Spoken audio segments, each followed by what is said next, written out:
I'm all signed, so, all right, so it is. No. 5:15 on the button. All right. Recorder on? You're on. All right, you can go ahead and, Turn on the recorder. No, Give to our tech guy. hardly. thank you.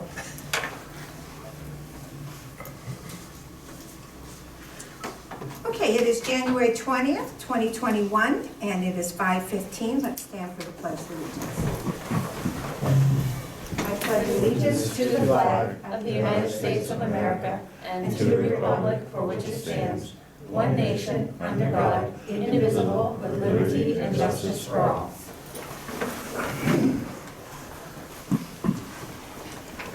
Okay, all commissioners are present, with the exception of Commissioner Leary.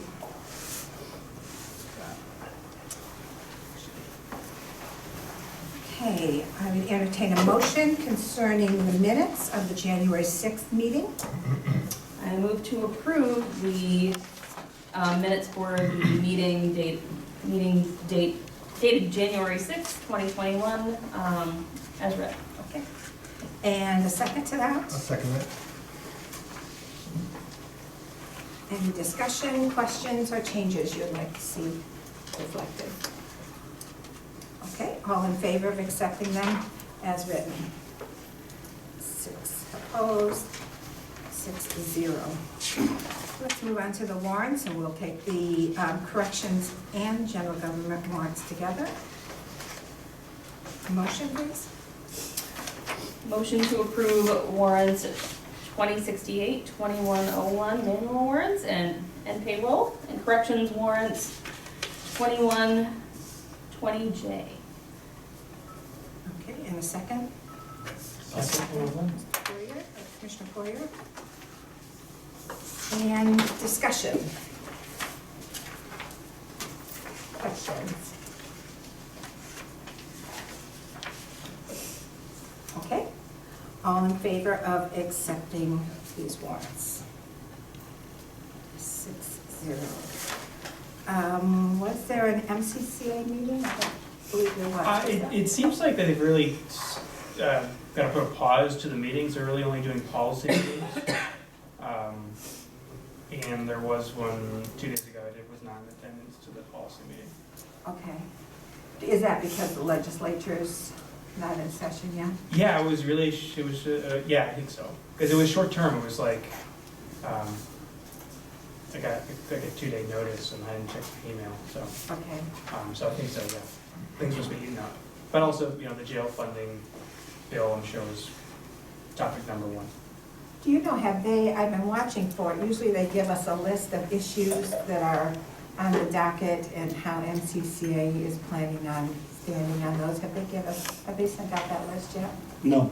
Okay. All right, thank you. Central Maine Workforce Board? A meeting was held this morning wherein election of officers took place for the upcoming year. And the most exciting event that could eventually affect our constituents in a positive way is the planning for a virtual hiring event that will be done via Zoom. The date of which will be announced at a later time. So, very excited to hear about that. Okay. Clarice, Treasurer's Report, please. Okay, so these are the, first I want to apologize for them getting to you so late. It was a holiday and I wanted to make sure that you guys had the most up-to-date information for the year end, so I apologize for that. So this is December year end, and the good news, I'll start with the good news first. The county overall is under budget. If we skip down to the revenues, because like I said, good news, the Registry of Deeds was actually way above budget, $190,000 between their fees and the real estate, which helped offset the, what? Say 190. 190,000, yeah, they did excellent. They're very, very busy. Wow. Yeah, which helped offset the civil, which was not so lucky. So I wanted to start with that. So in the end, we did have 4 or 5 areas that did come in above budget. These were a restitution specialist, which is just a section of DA, and DA overall was fine, but just that one. IT, building, auditing, and employee benefits, those all came in higher than budget. All the other departments, even though they had, we've been talking about lines that are over, overall the other departments were fine, they were under budget. So that, the cash balance was $3 million, and the TN interest was $55,900, almost $56,000. I don't know if you want to go into the areas that were over and discuss, or if you've read my notes, it's all in there, whatever you want to do.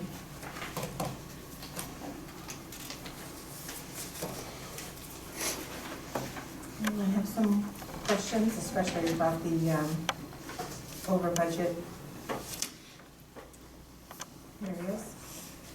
Big part of the IT budget was during the time between our IT people, we had to go outside and hire consultants to deal with a lot of stuff that we had some bad things happen during that time. We had to have consultants for and so on. So that took up a significant amount of dollars. And then there was another line of their In IT, hardware, software maintenance, and that was via some maintenance agreements that had lapsed that Doug needed to get caught up and back on track. Keep going through all of them. County building was over. Software, hardware maintenance, again, because of Microsoft, and he covered the Microsoft licenses that had lapsed.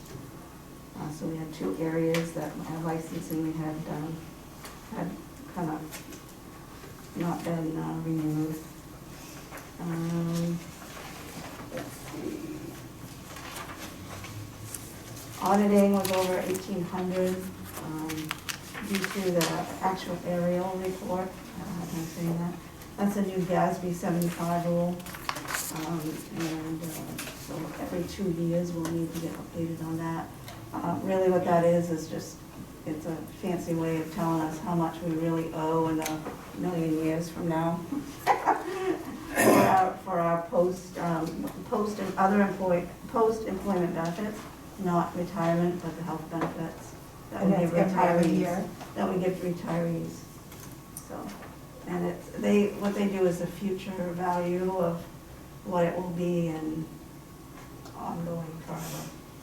It only concerns us that we budget for it each year, but they extended out 25 years and you owe $1 gazillion and Strictly an audit report. yeah, that's all it is. Report thing that we need to do, But in my understanding, they do it every other year? every other year. So this year, we wouldn't have to budget more Right. for it, but Right. next year's year, budget, we ought yeah, we will to need to do it. budget more for it. Yeah. Okay. And then the big one, health, the employee benefits. Health and dental was over 127. Primarily due to 2 things, the extra week. We kind of figured it in salaries, but not so much in the health insurance benefits, employee benefits. And a lot of employees are going with more expensive plans. Their families, they're going for the higher plan. Same with Social Security was the extra week. It had been trending a little high. I thought that the other benefits, named hers, would kind of cover it, but with the extra week, it really blew it out of the water. So that came in 95,000 employee benefits over budget. The health and dental, you're saying it's because of 53 pay weeks? You don't pay monthly for those people? Clarice and I had that Yeah. conversation this week, and Okay. yes, You mind repeating it? Yes. we do, but our, and I should let you just. So we pay the company monthly, but we actually and this is accounting stuff, we actually accrue the expense in the week that it happened. So because we had that extra week of expense had to go into 2020, even though we may have paid the actual bill in the 1st of January, does that make sense?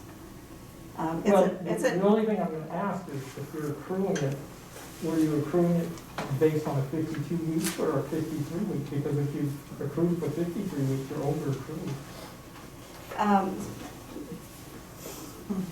Because if I'm taking, well, let me tell you how I see it. I'm gonna make this simple. I'm just gonna say payments $500 a month. So that's $6,000 a year. You're gonna divide that into 52 weeks, I think is what you told me. Or you accrue, do you accrue at the rate that you divided it by 53, or do you accrue by the rate of 52? It would be at the rate of 53. I have to start, I have to think. The way we budgeted it was, we budgeted it for 53. But it actually, when you pay it Yeah. every week, it actually accrued, it would accrue for the 53 weeks. But if you divided it out by month, it would be 52 because it would be even. Does that make sense? Not right now. I'll be honest about it. I guess, no, I'm not following, because I get the Social Security part where you said you get 53 weeks. Yeah. But again, I'm just saying that usually when you're talking about accruing, you take the total monthly cost, you divide it by 52 paychecks or 53 paychecks. But if you were, when you were doing your budget, inadvertently didn't realize it was 53 pay periods, which I understand. I've been there, done that. Right. But you wouldn't have to accrue on the 53rd week because you would have had accrued all your premiums prior to that. Or you should have. Because if you started the year thinking you had 52 weeks, you said you had enough money by the 52nd week. Which, in the health insurance, that's what we did. We did budget for the salaries for 53 weeks, but not for the health insurance. So when I do the entry for the auditors, Larry hates it because it's for the auditors. When I'm moving that last week back into 2020, because we actually paid it in 2021. Correct.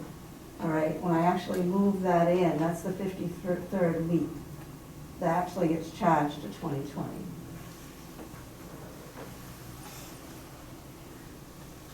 I'll have to think about it, I guess. Okay. I'll be All right. honest Just about it. give me a I'm not- call. I don't know if the other, maybe you guys are understanding it. I'm No, I not. think you're asking your good question.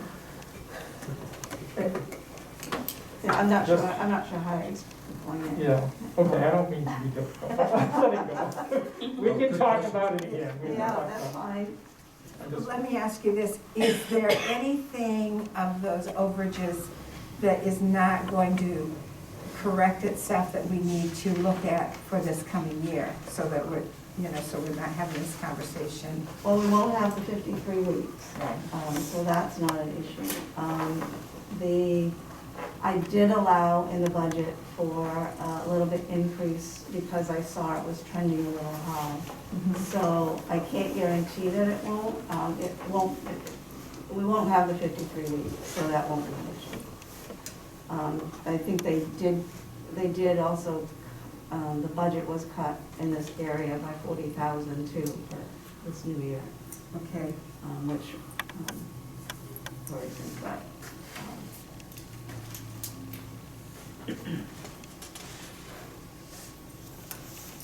Okay, and then the other ones, I guess they're just IT and buildings.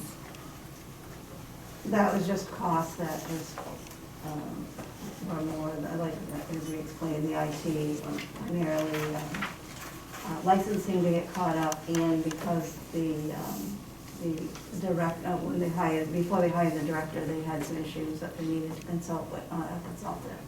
The licenses were from 2019 that needed to be caught up to 2020? Those were the miscellaneous, and I'm not sure, Doug knows all all the companies, but they had elapsed from before he started.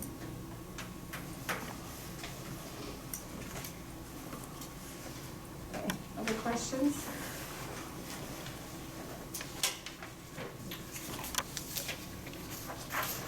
Okay, this report, we accept, a motion to accept the treasurer's report. So moved. Second.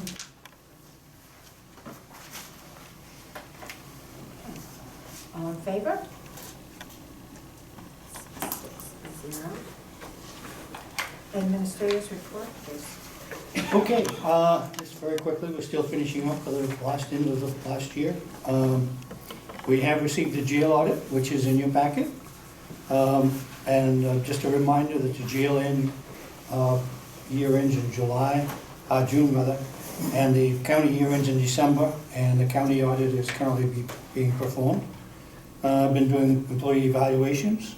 I am proud to state to this board that we have a tremendous staff of department heads and employees in Androscoggin County, and I just can't stress that enough because they are absolutely great. I've responded to municipalities as to their anticipated 2021 tax amount as they've requested. The amount will become final when the state valuation is finalized and when the commissioners approve the tax commitment in February. So that should be the next month if I get the final state valuation. One called and couldn't believe that how come our county tax went down, and I got back to him and said that I tried real hard not to let it, but it was out of my hands. The EMA renovation project is still ongoing. This was taken from the 2020 budget and will be partially reimbursed by MEMA, Maine Emergency Management. We all received correspondence from James Glessner, the state court administrator, regarding COVID-19 protocols. In the past, I've dealt with Jeff Henthorn, who has apparently retired, and I'll reach out to Mr. Glessner tomorrow and make sure we're on the same page, and if there's anything else they'd like us to do. We are beginning the process for the next roofing project on this building, with the architect on board and moving forward. Dealing with policy interpretations on a couple of issues, and life is still good in Androscoggin County. Amen. Thanks, Larry. On that letter, I think I copied you when I wrote Heather back. She's going to be sending their protocols, so when your safety committee gets together and, gets your final Okay. recommendations done, you'll have that. If you don't, I'll make sure when I get it, you get a copy of it. So, just for reference. Yes. Yeah, thank you. I was really surprised to see the letter. In the 4 years that I've been a commissioner, I don't think we've received any communication from the court about just about anything, even when really solicited. And it just made me wonder why they were reaching out to us. It seemed like to me, reading between the lines, that they weren't, correct me if I'm wrong, they're not getting what they need from the administration. This is the first time he's reached out. Again, I've spoken 2 or 3 times with Jeff Henthorn in the past, and there wasn't any issues at the end of our conversations. There are probably 2 or 3 things that have been brought to his attention. At one point in time, one of our employees was in their office doing something, and mask, came down and so on, and we were told about that, not at the time, but at a future point.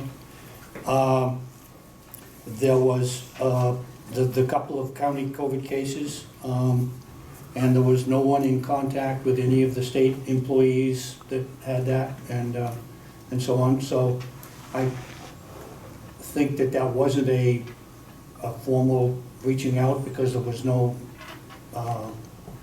contact. And then, quite frankly, a state employee saw me in a room without a mask. It was an empty room and it was after hours.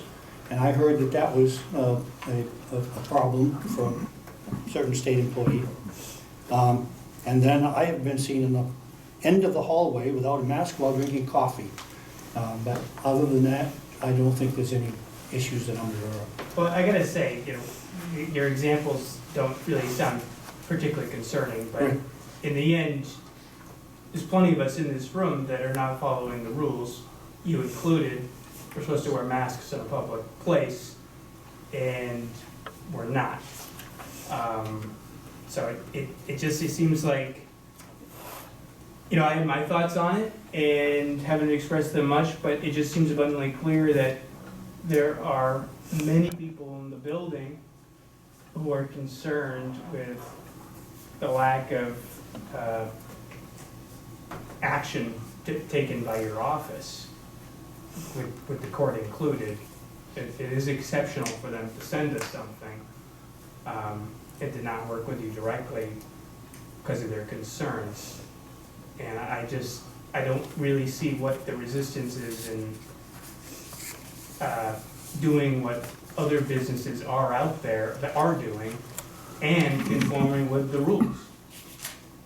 It's really not hard to do. And it has nothing to do with freedom. It's about protecting other people.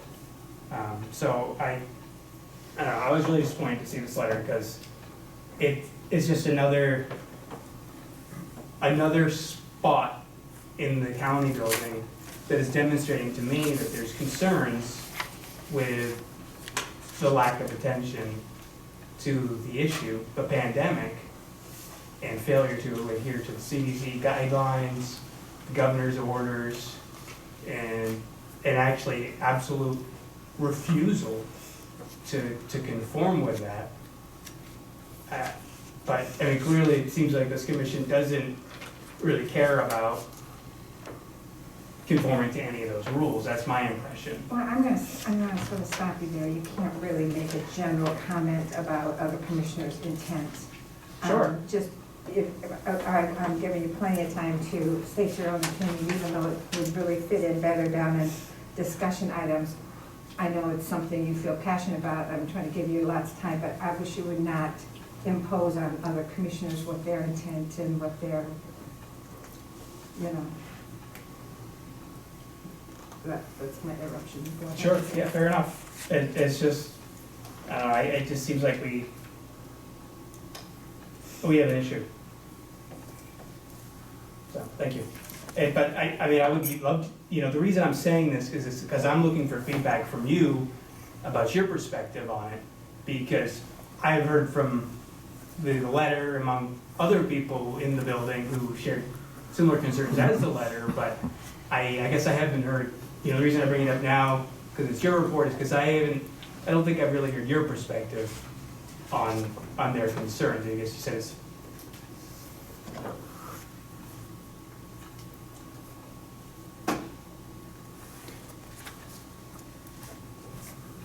My perspective is that we are generally, you know, as things have come throughout the, and of course, rulings come down from above and then get changed and so on and so forth and whatnot. We've tried to keep up with that. The last thing was the masks in the hallway areas. I haven't seen another employee, other than me when I have a coffee cup in hand, in the hallway without a mask. Any time that, you know, I'm not sure that, I don't see a major issue. And I don't see anything that 10-minute conversation can't deal with Ted. Well, from that response, what I'm hearing is that there really are no protocols in the building on the government side regarding this. There's a call for it from the court. There's been a call for it from employees, and it's been an issue. and it comes from the top. You're not following the rules. It's not your job, it's not our job to say what, you know, whether it's wrong or not. The rules are the rules. And as public officials, and as someone who's running a government, we have a higher responsibility to follow the rules of government. Because the faith in it is a really important part. And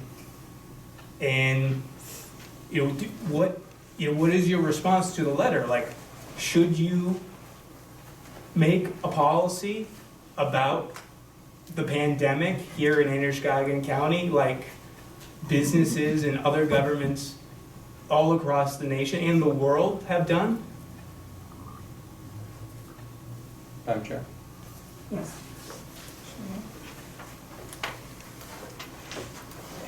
I don't think this is a political debate. There is some political roots by far, but this, I would just state, a question to all the commission and those present. How the heck are you supposed to drink a cup of coffee through a mask?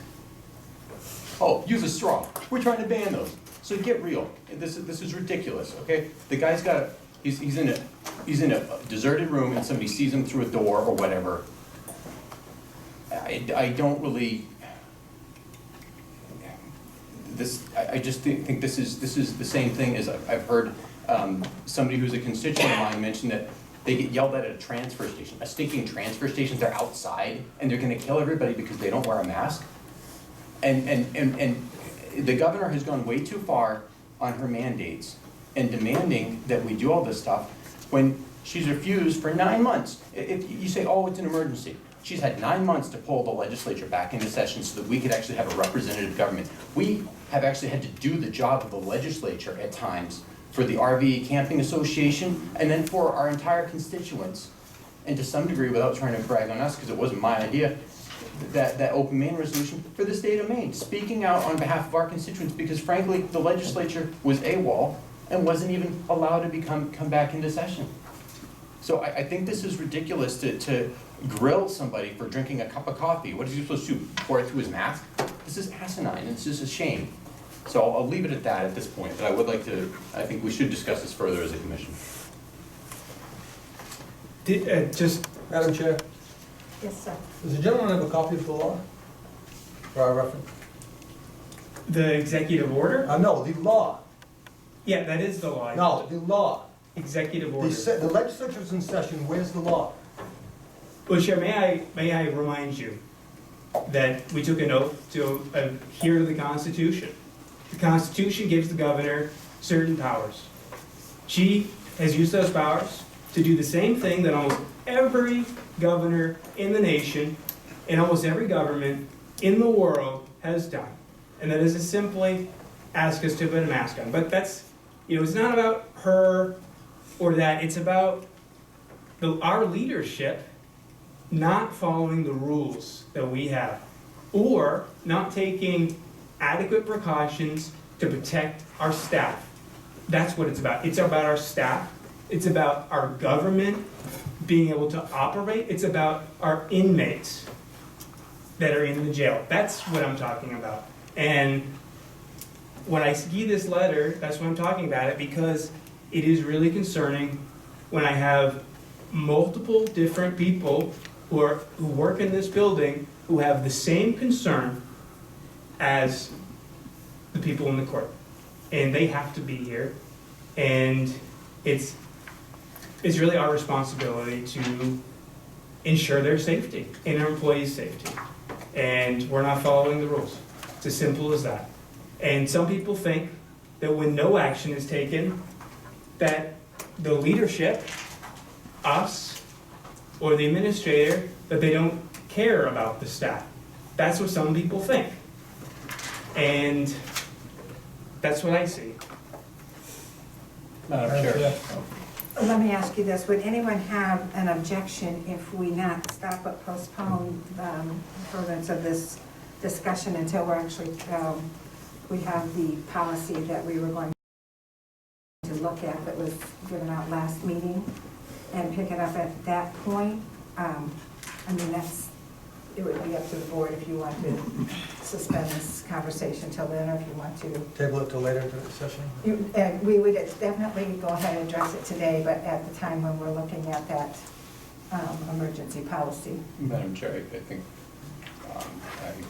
I think it would be prudent for us to address this because this issue has been raised. We've received a letter, and that may actually feed into that policy. I would also point out that the statement is its rules, and then we're hearing that the governor has only asked us to do something. There's actually, these are mandates and threats with punishment of 6 months in jail, $1,000 fine. So it's more than asked. There are mandates. That's what we see on the store signs everywhere. And these stores, it's as if they voluntarily did this. They've been doing it under the threat of losing their license to operate and heavy fines if they don't enforce the governor's mandates. They are not laws, they are rules, or not even rules, they are mandates, they are executive orders, and they're even exceeding her constitutional authority. The legislature, even with passing a law that gives her some Can I just emergency power, interrupt you? just a moment, please, Your Honor. The legislature cannot give away authority without limiting it very strictly, and they have not done so in the law, quote unquote, that she, quote unquote, draws her power in order to give all these mandates from. Madam Mr. Chair? Poirier, can I get back to you? I was under the, I guess I'll skip, forget it. Okay, Madam Chair, I move we table this till later into the session. Well, it's the, sorry, point of order, it's the administrator's report. And, you know, I didn't mean to sideline it about this.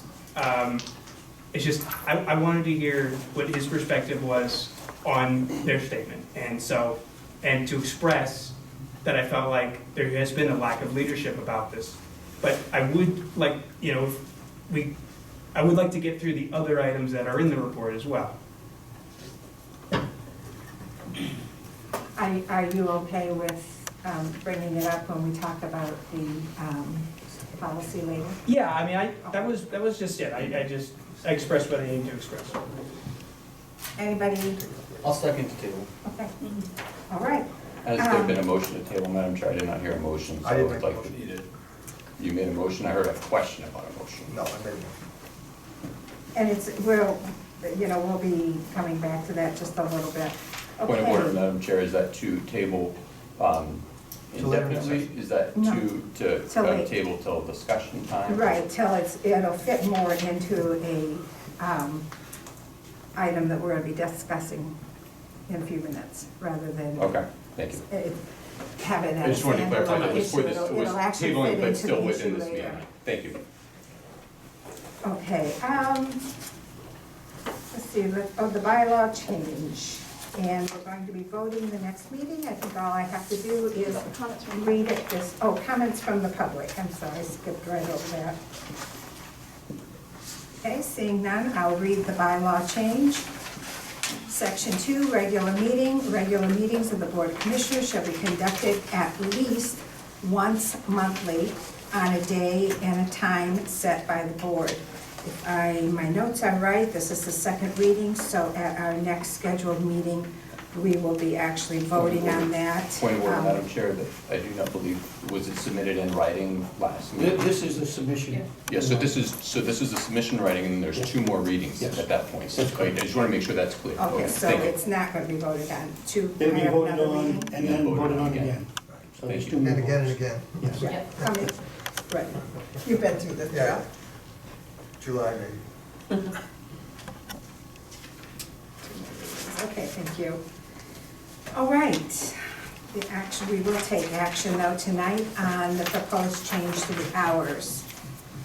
And I think, I'll read this and then I'm going to turn it over to the administrator. It's being requested of the county commissioners that the building hours of the courthouse be changed from 8:30 to 4:30 to 8 o'clock to 4 o'clock beginning February 1st, 2021. This aligns with the court offices and the buildings as well as the sheriff's department.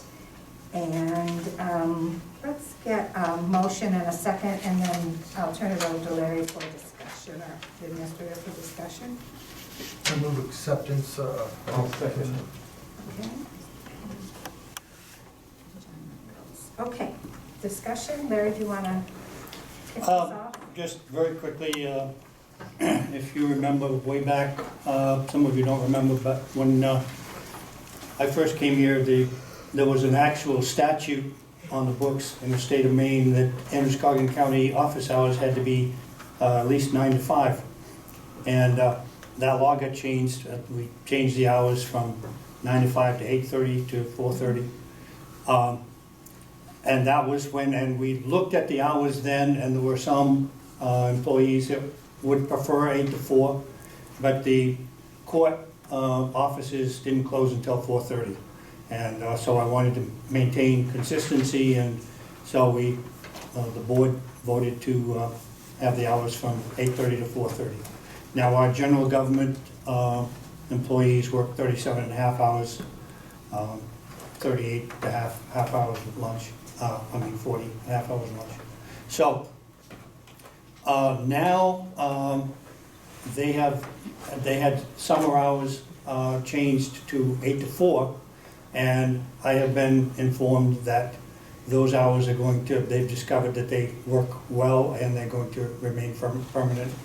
So we went back and checked with our employees, and our employees actually prefer 8 to 4 to 8:30 to 4:30.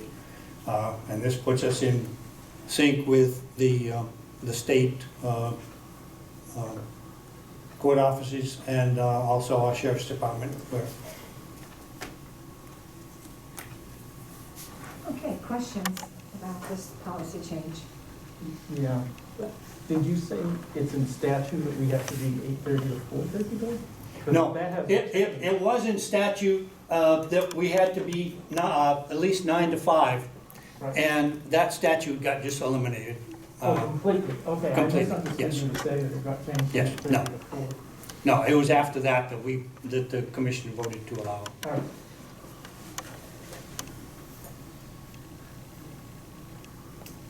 Madam Chair, I'll Yes, wait for the commissioner. Okay, go ahead, Commissioner Medora. I was just wondering if there was going to be any sort of notification or some way to the public so that they. Oh, absolutely, Yeah. yes. Commissioner Larry? I would oppose this change as opposed to back when we dialed back the hours before. This makes it harder and harder for folks who do need to conduct business to be able to get off of work. At this point, if they have jobs because of this overreach, to be able to actually get off of work and get to the county building to conduct business without having to take off time. And some folks have to take 4 hours just to take off part of the day. So I think it would be better for us to keep this at the time, and aligning it with the court offices, I don't see if it's really all that necessary for all of the other groups.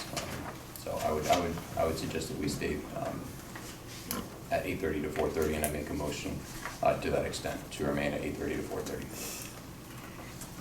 There's there a already a second, motion on the there's already a table? motion on the Yes. table.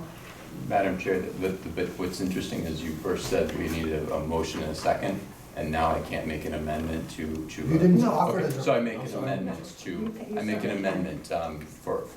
keep it at 8:30 to 4:30 in order to enable our constituents to conduct business at the courthouse. Okay. And then the motion. I will second that, Okay. as I concur with Commissioner O'Leary's viewpoint about, the public being, it's difficult when you work 40 hours a week to, get here in a reasonable amount of time to conduct business. If you work from, say, 7:30 to, 3:30, and it takes you 20 minutes to drive across town, and, you get here at, 5 minutes of, and they're closing the doors. So I think that 4:30 closing time is much more practical. I guess, and it's really great that you're here, Tom, because other than probate, and Clarice, you can answer this too, how much public business is, because like your deeds is all done online, and probate would have an appointment. We do ask people to make appointments, yes. I mean, we don't require it, but you know, to manage the flow of people in the office, we do ask. Right. Um, How, you know, can you give us a clearer picture, and Clarice is working in the offices too, of, you know, what the flow is of people coming in and out of the office? Well, it varies, but, you know, from my perspective, these days, my assessment is that later in the afternoon, at that time, it is minimal. You know, I don't want to say that people don't come in, and I know that we, you know, accept, you know, a lot, other than filings, we do passport application processing, and we have to get those in the mail every day at 4 o'clock. So, you know, we can't accept those after 4 o'clock because we can't hang on to them, you know, because of the sensitivity of the information and so forth. And, you know, and I think that, you know, people manage to find a way to utilize our services, whether, you know, they go online and download forms. And I think about, you know, other people that work 9 to 5, you know, and so, I mean, I see both sides of it. But, you know, the short answer is,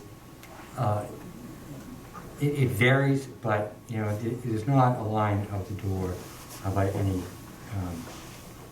means. I'm putting you on the spot, so I won't be offended at all if you say you'd rather not comment. But from working in the office, what do you see as far as Well, the public coming in treasurer's the office, we don't have any public available to the departments. Quite honestly, the only time I ever see a whole lot of public out in the hallways is when they have court, and they're sitting waiting for court. And that's by appointment? That's in the morning, generally in the morning, and goes through part of the afternoon, but I mean, and that's. at 4 o'clock they're done. Yes. Madam Chair. Yes, sir. I certainly understand the staff comments and appreciate them sharing their experience, but it still is an issue of, it's just from our perspective, whether it's from staff perspective or anyone else, we can't understand what it's like for a single mother trying to take care of issues with, you know, whether it's a court battle or, you know, registry of probate papers, or somebody trying to take care of some stuff that has to be, some of us in our line of work deal with forms all the time, and you need to sometimes go sit down and talk with somebody and go over it and figure out what exactly am I supposed to put this, because this sounds like this, but oh no, it's such and such and such and such. So it helps to enable, even if only one person uses it, it's still, I feel, crucial for us to have that ability there, just like keeping our doors open is important. So I feel that it will be best for us in the interest of helping serve the people that we're here for, our constituents, to make sure that we do keep those doors open as late as possible in order to make sure that they have that. We already backed this down from, I think, 5:30 or 5 down to this. I think this is sufficient at this point now. You know, strongly encourage the commission to just consider that just because somebody's not always using it right then and then, there's not 20 people in line, I feel it's still prudent that we give them that opportunity to be able to be served by a person on site.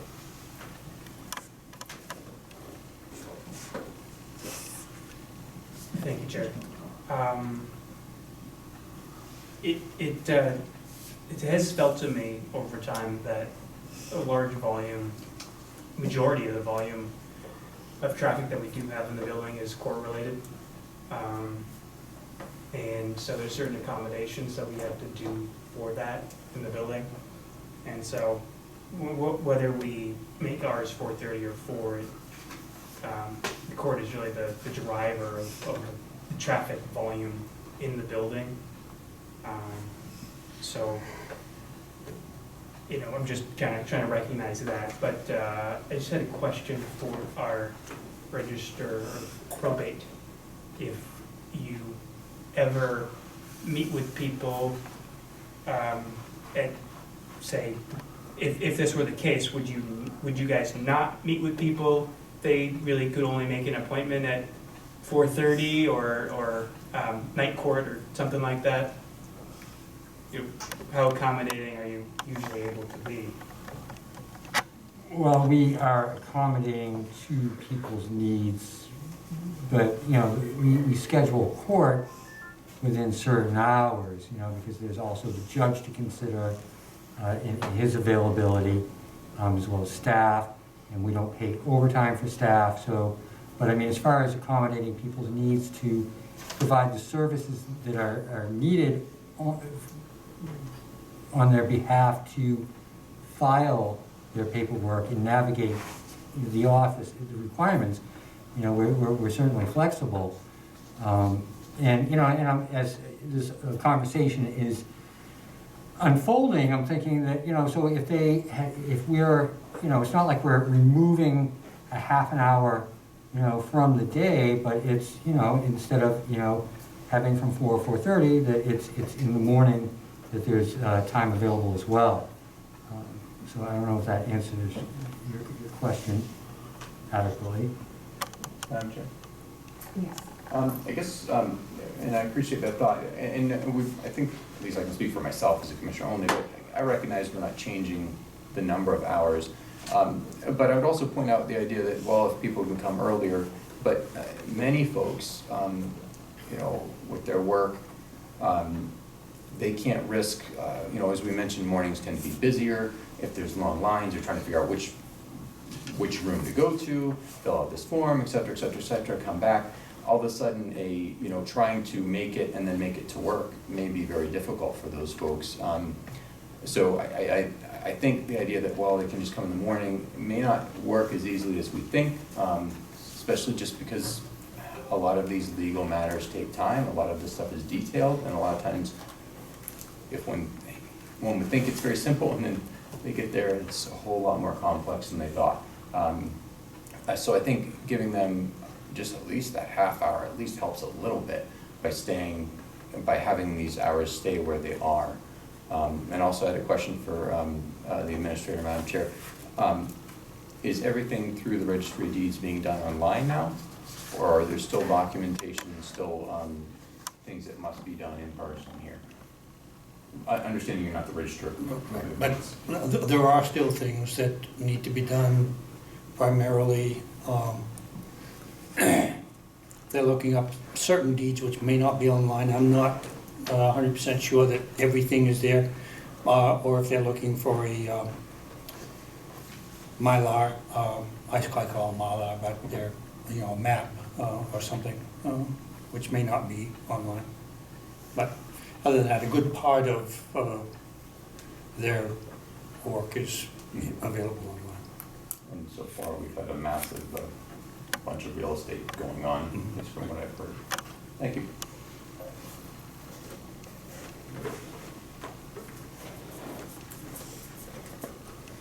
Okay, anyone else want to weigh in? And I guess we have a amended and a second on that, so I guess that's the first vote we would need to take on the amended version, which is leaving the hours as they are right now. All those in favor? Opposed? It's a tough one. Yeah, it is. Yeah.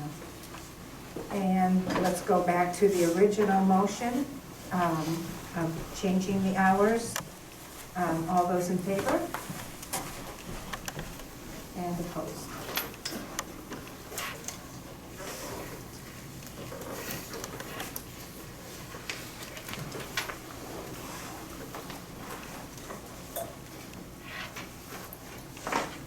I guess it's maybe too late to make, but, you know, these things don't necessarily have to be set in stone. I mean, if we start finding that people are, you know, you'll hear it first, that this is really inconveniencing people, I hope, you know, you'll come back and.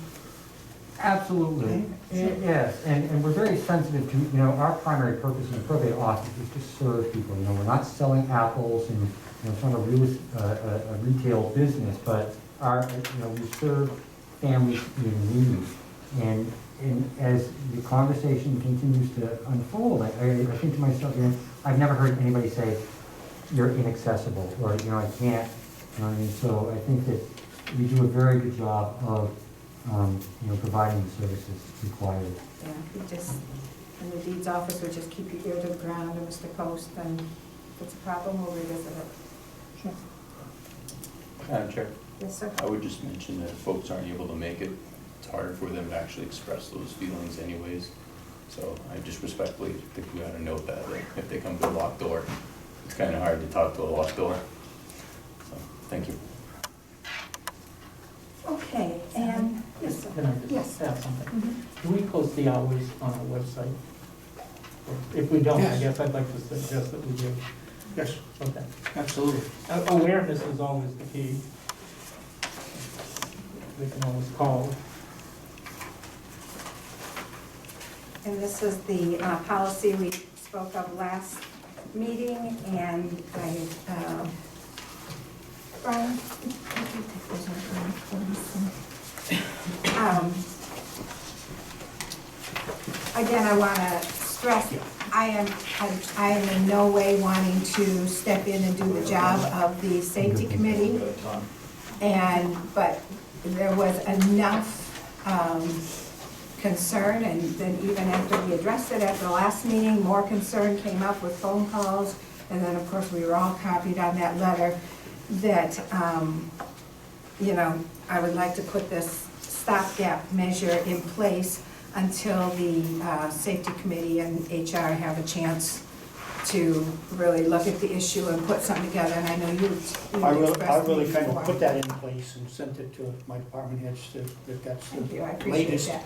There was iteration. one change on it. The EMA director had suggested that I change a word at the title.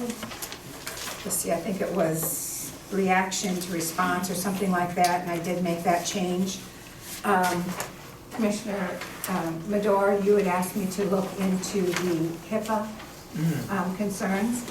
I really had trouble finding the right person who would address that.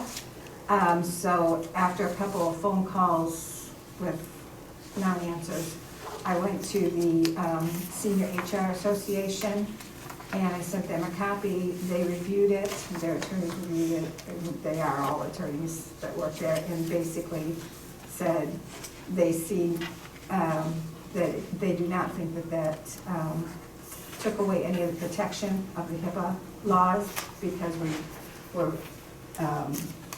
really precise about no names.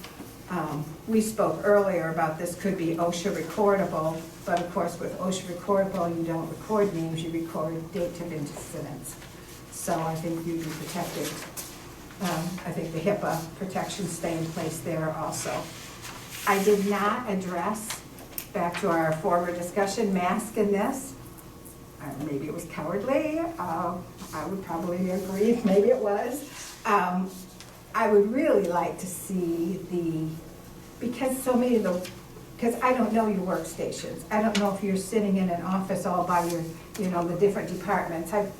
You know, when we had an incident, I worked outside of probate years ago for a couple weeks, just sat in a little desk outside. So I got a little taste of that, and I've been to deeds, you know, for things enough that but I don't know everyone's situation, and I really think my excuse I'm going to use for not addressing masks in this policy is because I think it would be better addressed by the safety committee, who actually know the circumstances. If someone's sitting alone in an office, I think their circumstance would be different than somebody who is public facing on a regular basis. And so I left this off. I really addressed more the issue that came to the forefront from the employees themselves, concerned about the notification issues. And if we could just get that in place so that everyone feels like they are coming to work and are working in a safe environment, and then I would let the safety committee do their job. I'm not trying to do their job for them, I'm just trying to address the problem that came up. Yes. I would just say that, you know, policy is great. It makes everyone feel good. We have a policy. I am just wondering what the practical application is of this policy. I mean, other than, everyone knows there's a mask mandate. Everyone knows they need to wear a mask when they're in public places, yada, yada. I mean, what else can we do? Will we, you know, station someone at the front door like they do at Walmart to make sure that you're wearing a mask? Will we have the sheriff, you know, assign an officer to patrol the halls to slap the coffee out of Larry's hand when he's trying to drink it without a mask on? I'm just curious. What else can we do as a commission to ensure that, you know, this is being followed, other than assume that people have common sense and, It's a good question. Madam Chair, I'm not sure which one of I you. have a quick comment. Yes, go right ahead. If done properly, it could save budget money on coffee filters. Thank you. All joking aside, one of the things we could do is require that our leadership adhere to the rules. That would send a strong signal to the staff that the commission and the leadership takes their health seriously. That's one of the things we could do. Madam Chair? I'll wait for the commissioner. Madam Chair. So, by the way, when I live just a few blocks from here, so I come down, pick up my mail, or go for a walk, and sometimes I can't resist coming in to harass the administrator once in a while. When I come in, I throw a mask on. I mean, I use them as seldom as possible. I'm not a big believer in masks. I am a fan of social distancing. Based on my research, social distancing is quite important. There's a lot of information when we're coming out saying the masks really aren't working. And by the way, if it all was, why are the numbers surging? Just some questions to put out for people. And why is South Dakota doing so good? But, the people, the staff had masks on, and I didn't see any problems myself, not that I'm here a lot, not that I'm here enough to see what all the employees are doing. But is there a lot of evidence of misguided people abusing the, and then I would also say, there's this new invention that everybody has called cell phones, and they'll have a camera on them. Could we see the photos, please, of these abuses that people claim are taking place? Madam Chair? I'd also like to point out there's an idea that if we don't mandate things, or we as the commission have the responsibility and just the authority to you know, consider policy and pass it if we deem it, you know, prudent.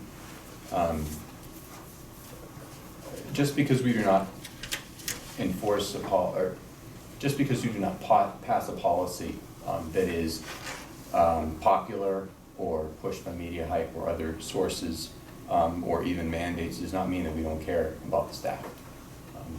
I care deeply about the staff, and I believe most in this commission do, if not all.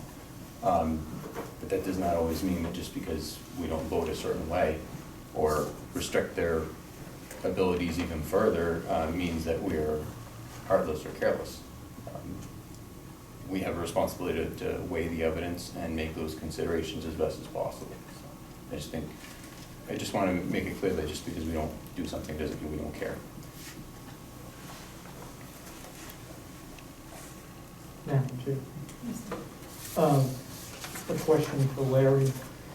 So you said you already handed this out to the department? Is that Yes. right?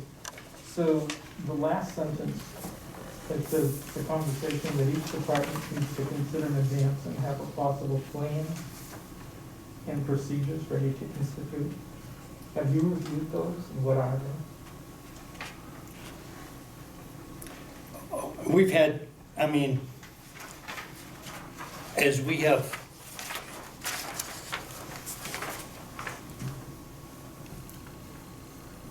gone through this, you know, all of the iterations of it and changes and whatnot, we've tried to follow CDC guidelines. We did back in, help me out, May, June, we actually closed the building for, I think it was 5-6 weeks. We closed the building down. We Some of us still worked inside, but there was no public access. Some worked from home.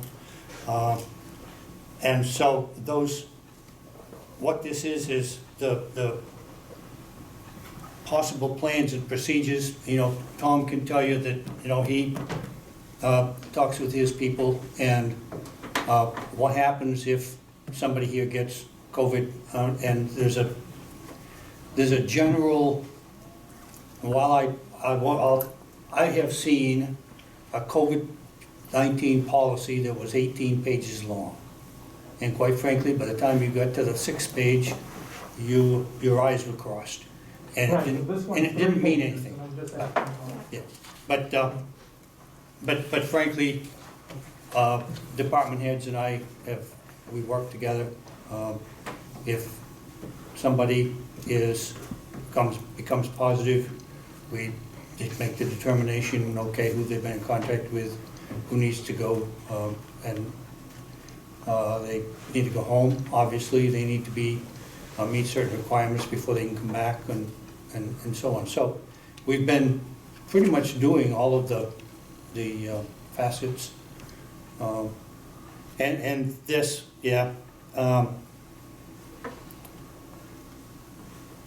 The quarantining, office closures, remote working, that obviously has to be worked out between departments and myself and so on. So, Can I just say too, when I jotted these down, I never meant it to be an all-encompassing policy. We've gotten several phone calls from employees, and then I placed a few phone calls and found one recurring theme, and that was over the notification. So I wanted to quickly address that so that, because when they have concerns, you want to quickly address them. And then, let the Right, well, my let the concern is safety like committee do their Terry's. thing, yeah. Yeah, my concern is like Terry's, if you have a plan, but you're not following it. And I'm just reading this, and it says it has a plan, and I'm just saying, oh, thank you, just tell me what you're doing with your department heads, what the plan is, because maybe I'm reading this wrong, but I have a funny feeling that we didn't finish handing this out was one thing. But if you well, and that was. have a sentence here that says, work out a plan with those department people, we need to do that. I'm not saying, I don't want a Bible written, I agree with you, I don't think we need an 18-page documentation, but you do have to have that conversation. And I do know having that conversation prior to a crisis existing allows for more reasonable discussions. Because the worst time to have make a plan is when the building's on fire. And I guess I'm just trying to confirm that we're doing that.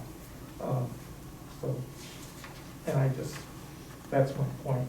The other thing is, because I've worked in human resources a little bit too, on the first page, it does say if a department director believes his circumstances require the closing, just take out the word his. I can do that That's for a you. You'll be a direct lot- quote out of OSHA though. It just says if department director believes circumstances, just take out the pronoun. I've worked with too many attorneys over the years. Yeah, that's actually a quote from the OSHA statute. Yeah, But well, I maybe can- get the right attorney I can't involved. change it. I mean, it really is a moot point, but when you work with some people, you can get in trouble for the smallest of things.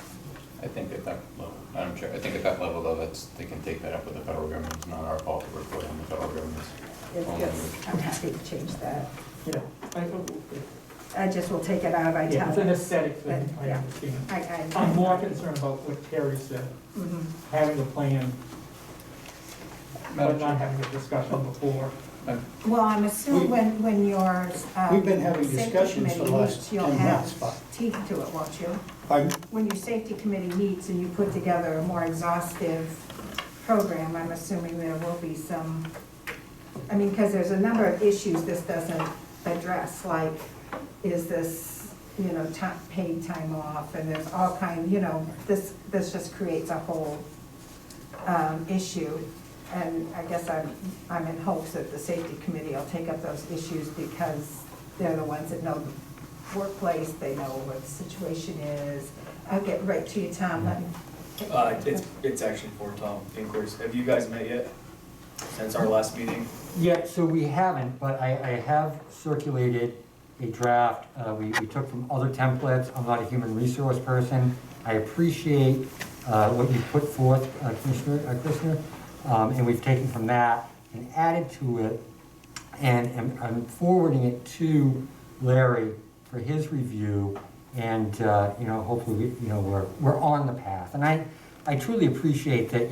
This is my first pandemic, and that we're kind of making up the best policies as we go along, and they're subject to change. And so I appreciate it, and I appreciate your efforts bringing forth what you have. And so it is fluid, it's in motion, and I personally feel better about the situation. Thanks. Yes. Thank you, Chair. Mr. Post, so this policy, is this something that you agree with? Because I am asking this because if we can't get you to buy in on it, then it's not going to be followed. So I want to make sure that we get you on board with this. And so I'm asking, what are your thoughts on the policy? Like, is this something you support?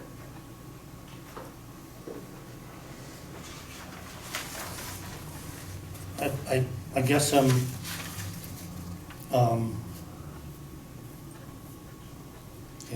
let me process the reason for your, it's things that generally we've been doing for the most all of the parts. Because if people don't see you in support of this or adhering to it, we're not going to get the buy-in from our staff on this, or at least it will be hindered. And I find it perplexing saying that either you're following the guidelines when you're not, with regard to a few things. And I just worry that we just need you to buy in on this whether you agree or not.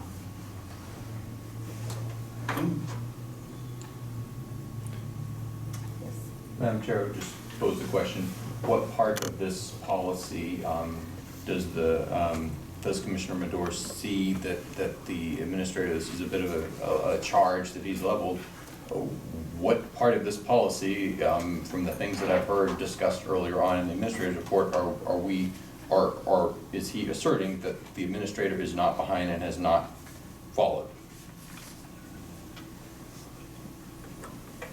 Your question's spot on. And my comment was more about the previous mention by Mr. Post that he was following CDC guidelines. Well, he's now wearing a mask in public. So that's what I mentioned. But, I am aware that at some point the commission was exposed to someone with COVID-19 and we weren't told. At least that's what I've been told. So that's part of my concern. First I've heard of it.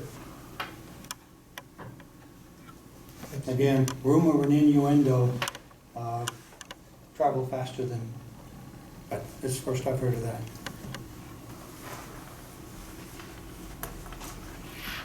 Madam Chair? Is the public room open today in case any outside visitors come? No. Okay. Can we have that open each meeting? Oh, we'll see. That's a part of the state, that's a state office. Okay. I think the probate court judge was friendly towards us using his chamber, but there were some logistical problems with that. Yeah. Because I'd like to continue to have this be a not public room per se. And we have this place which we had last meeting or before where the public could come, watch the meeting if they're for some reason concerned about being in a room with people without masks. So I'll support you with that. And I think you're absolutely right, as different employees had a whole, like, the number in particular was not at all consistent, So what you're saying is absolutely true, these things seem to take on like the number of cases. Different employees had a different number that they thought was going on. And so I think it is true, these things tend to take a life of their own. So I'm hoping that if employees know that we have a notification process in place while we're working on a full policy, that will just crouch that down and settle that down. And They have known that. Madam Chair. yes. My understanding was that, in the discussion that I did here at the last meeting, when we had this policy presented to us, or the draft, that this was still a draft and it was going to be given to the safety committee, and then we were going to wait and get that feedback back, and then we were going to be taking more action on it and having a vote. So I'm a little bit confused as to why we're debating this. Has this changed from the last meeting? There was just the one change that I told you about, is the EMA made a suggestion on one of the phrasing. Question, Chair. Yes, sir? When is the safety committee meeting? He makes a great point, so. Well, so just for point of clarification, as I recall, Commissioner Christner had proposed that she would bring forth something to Larry and the rest of you. I offered that the safety committee would be happy to weigh in that process. There was no final decision. I continued with my plan of engaging the safety committee to do our thing and bring it forth in hopes that it would be considered. And so if I misunderstood something, but that's how I remember it, I Commissioner. was just wanting to get something in place to Yeah. address the immediate concerns. which Exactly. The immediate concern was basically around notification. Right, I feel like it really needs to come out of safety committee. You know the office environment, you know who's working alone in their offices, who has more exposure, who has less exposure. right. It would be, I'm not, I don't have firsthand knowledge of all of that, and you all know your workplace That's right. and your circumstances, and so that's why I'm really hoping it will come out of a combination of HR and safety committee. And in conjunction with our administrator, of course. Yeah, this is very anemic, it just basically really addressed the concerns, to get them addressed, so we can move on and really put together something that's comprehensive. Yep, I yep. guess really, can you guys get a meeting on so we can get your feedback on it? Absolutely, and so tomorrow, first thing, I'll connect with Larry, and we'll schedule that meeting for, I'd say, what's today, Wednesday, next week. Perfect. Yeah, Yeah, that Thank would you. be great. And that can be a process. I don't want employees to sit and feel insecure while the process is moving on. that's right. That was my only intent. I don't want to do your work for you. No, I appreciate your concern and efforts, thank you. Madam Chair? Yes. A clarification, so what are we meaning by direct contact? Are we talking about a handshake? Are we talking about they walk 6 feet from each other, they talk for 10 seconds, they talk for a minute, they're in the same cubicle? First it was social distance, then it was masks, then it was quarantines, and now it's quarantines even if you haven't been infected or showing symptoms. And I guess my concern is some people have health issues aside from this, and through no fault of their own, they're not abusing sick time. They don't have much sick time to use due to other illnesses. So here they are quarantined and they run out of sick time. What are we gonna do at that point? Other people have allergies and they have a running nose constantly. Some people have a cough constantly. That has nothing to do with COVID-19. But if they cough in a supermarket, everybody looks at them and runs or feels that they ought to be arrested. And so I just question the whole root of this and why I understand trying to make people feel safe, but there are limits to how much you can make people feel safe. You can have the FAA and all the other stuff for an airplane, but sooner or later you just have to either accept it or reject it. And I guess I'm asking, if we're quarantining people, you're gonna have to ask who they were near, and then word is still gonna get around, even if we put a policy that you're not allowed to disclose the name, everybody's gonna figure it out. And that's not a knock against HR people or administrators or supervisors, just people figure it out real quick, they're, word on the street game. And we're also already dealing, from the sounds of it, with rumors, and some may be based in fact, some may not. I don't want us to be going after the administrator based on people telling just one commissioner, and then, if there should be a process for that. So I'm just a little concerned, and then we've got this, well, you can just reach out to this group, or reach out to the media, or reach out to this, and not actually reach out to the proper channels to begin with. How are we supposed to ever do our jobs if we're not actually getting that information to us as a commission? And that's not always a knock against the administrator. I've had my frustrations on certain, finding out certain information, but that is just, if there are real complaints, they ought to be going through the proper channels, not to just one commissioner, and we're hearing about stuff, or we're just gonna be, we as a commission, and probably the administrators as well, are gonna be just tasting our tails. We need to stop this madness, it's gone too far, it's gone too far.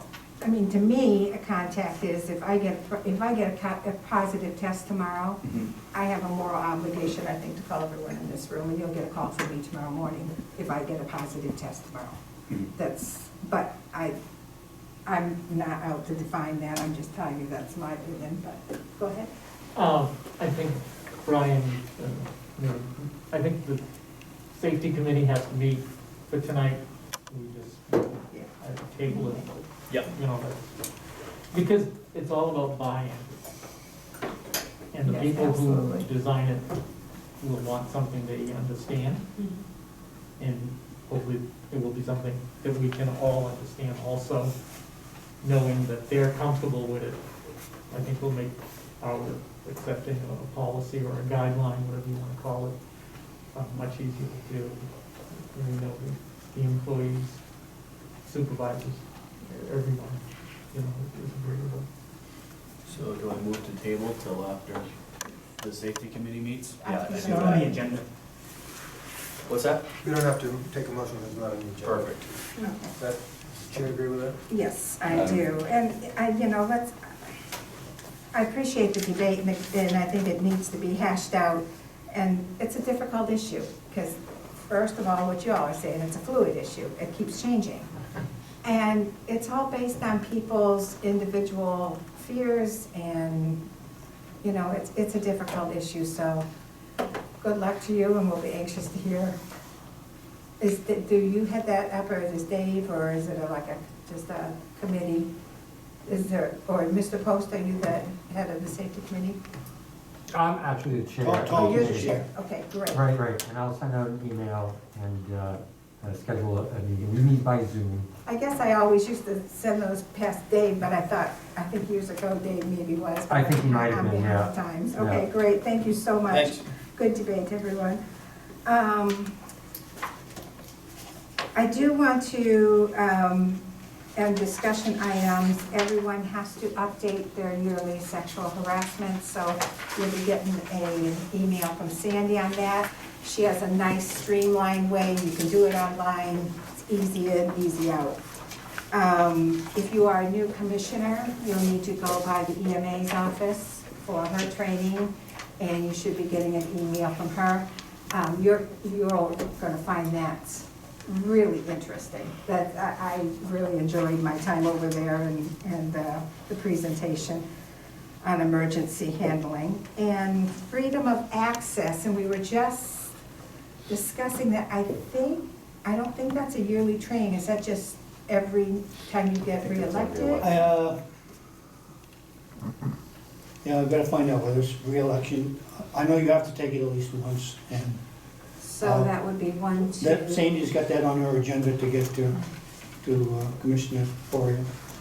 And, Do the reelection commissioners need to take freedom of access well, again? let me double check on that. Chair, I believe it's every term. Every time? Okay, so then you would. Okay, Okay. great, thank you. All right, any other discussion items? Sure, Madam Chair. No, Oh, wait. we got that letter regarding the Catawba County, Catawba County. Is that something we're supposed to discuss tonight, We can, yep. or do we not? I have no interest in talking about it, personally. I see no point. Okay. I'm all right with that too. Okay. But I just wanted to make sure, I got an email, I'm not sure how you guys handle something like that. I think we just I'm put it new in to so the game. everybody had it, so you can see it. Yeah, sometimes things are just FOI for your Okay. information. Which Then we'll letter was forget that? it. Scottsbluff County, who's in your email too? Okay. I didn't see it. Okay, Madam Chair. yes. So I guess my concern though is I can see this going back to the safety committee and it's gonna come out, masks, period. The problem is much of this debate, and it is a debate, is hinged on what's science and what's not. And we have to define what science is. You either have observational science or dictated science from one group or another. Dictated science is what's commonly held by masses or by institutions. Observational science actually looks at the data, looks at what they see, sometimes in clear contradiction of what the masses or the institutions are pushing. And it's been done time and time again when we see scientific breakthroughs, when people are willing to question the status quo and actually look at what they're seeing.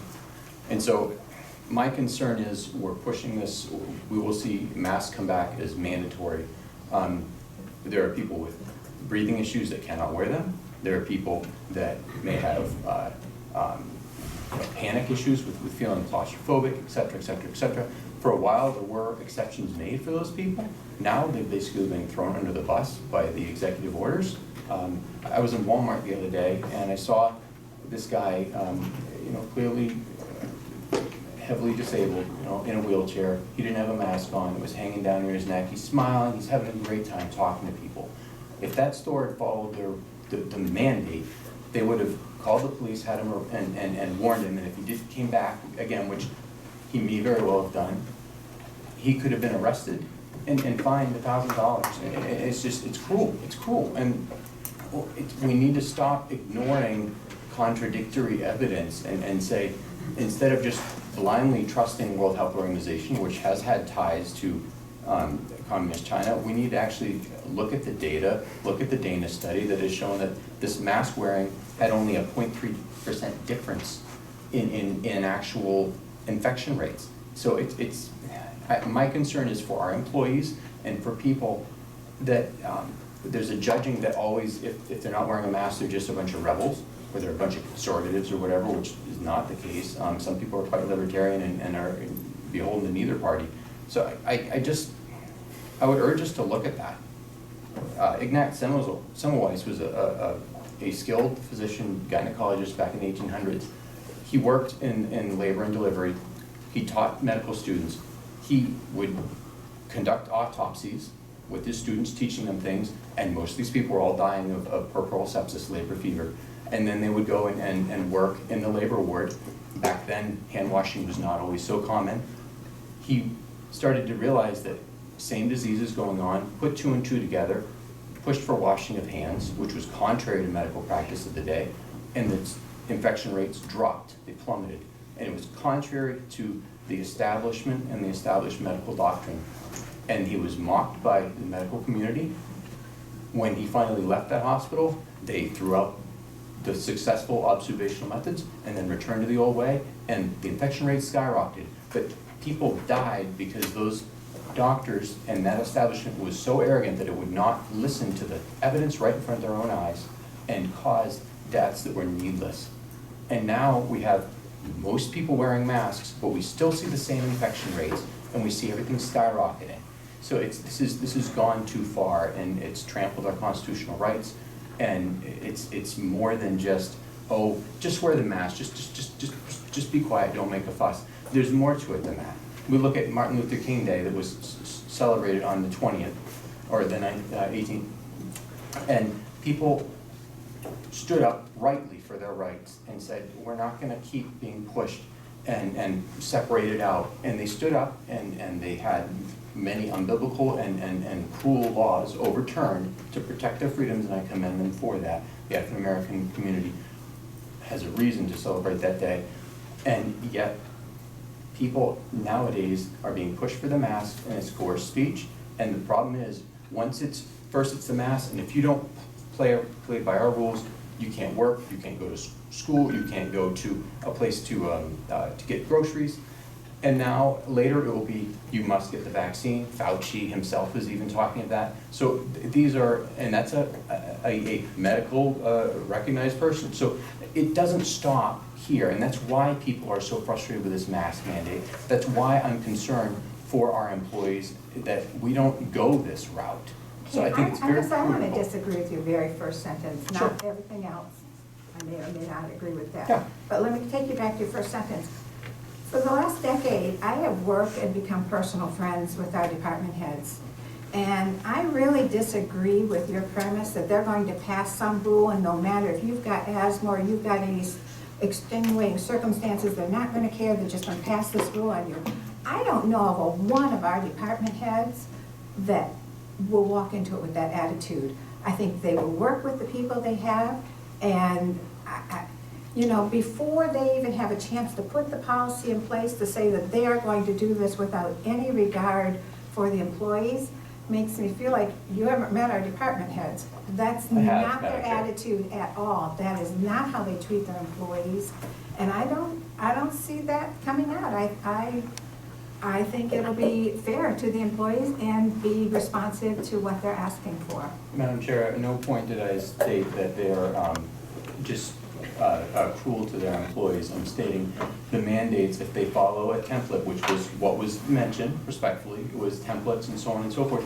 That is when you're not, as I think was mentioned, not an HR official, typically the standard practice is to go to those forms. This isn't a smirching, and I respectfully disagree with your characterization that I'm saying that they're just don't care about their employees.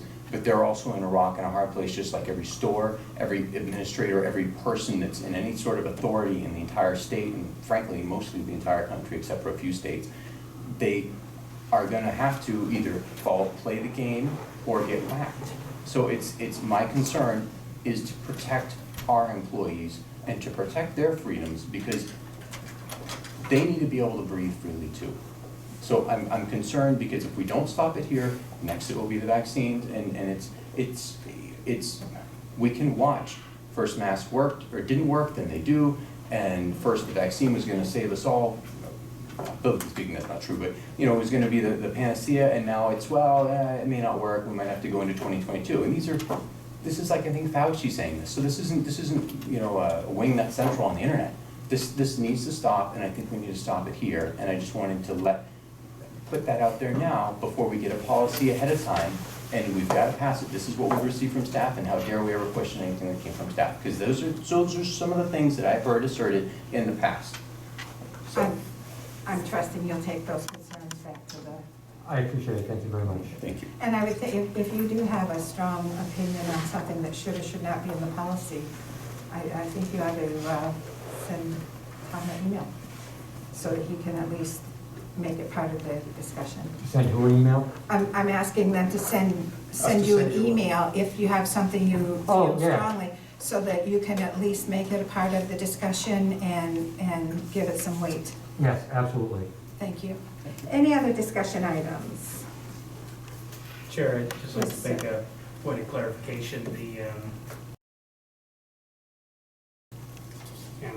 maybe I'm wrong, but the last executive order that I read from the governor did have certain exceptions to the mask mandate. And it was for those exact concerns about people's health. So, just in case anyone has any misconceptions about what the executive order is, I would encourage anyone to read it. Because there are some notable exceptions about people's health. Madam Chair, I would point out that that executive order, or the second one after it, there were two executive orders. It made it really clear that under no circumstance could people go in a store. They could not go in a store without a mask, period. And the store should make exceptions, but they could not go into a store. So, so it's very interesting, some of the things that are played out is this little game of, well, you can, but you can't. And frankly, so just saying that, oh, they'll make exceptions, how are you gonna order stuff in a store if you're, some folks, will be fine, but how are you gonna have a 95-year-old grandmother who's, already scared to death of this ridiculous overreach, and you're gonna tell her to go on Amazon.com and order stuff, or download an app so she can shop on Instacart? I mean, it's ridiculous. This has gone too far, and if we just stuck with the Constitution to begin with, we wouldn't be in this mess. So this needs to stop, and it needs to stop now, and I speak out because the legislature hasn't been in session for months, so I speak out for my constituents. Thank you. Future, yes, sir. I did pull the governor's executive order, it was dated December 11th, and it specifically has an exception items listed on it. So you may want to go look at that, because there are And exceptions. you may want to look at the other one that says under no exceptions may they have to make reasonable accommodations, but they may, under no exception, allow them into the store without a mask. Well, this was the latest one on there when I looked. Guys, I'm we're not going saying- back and forth for the Yeah. next 6 hours. Yeah. Come on. But Let's go she on did to not the rescind the other one. we've covered it, unless there's brand new material that no one has said. Future? Okay, future agenda items. This policy. Well, I think that's gonna circle back next meeting, since they're gonna meet anyway.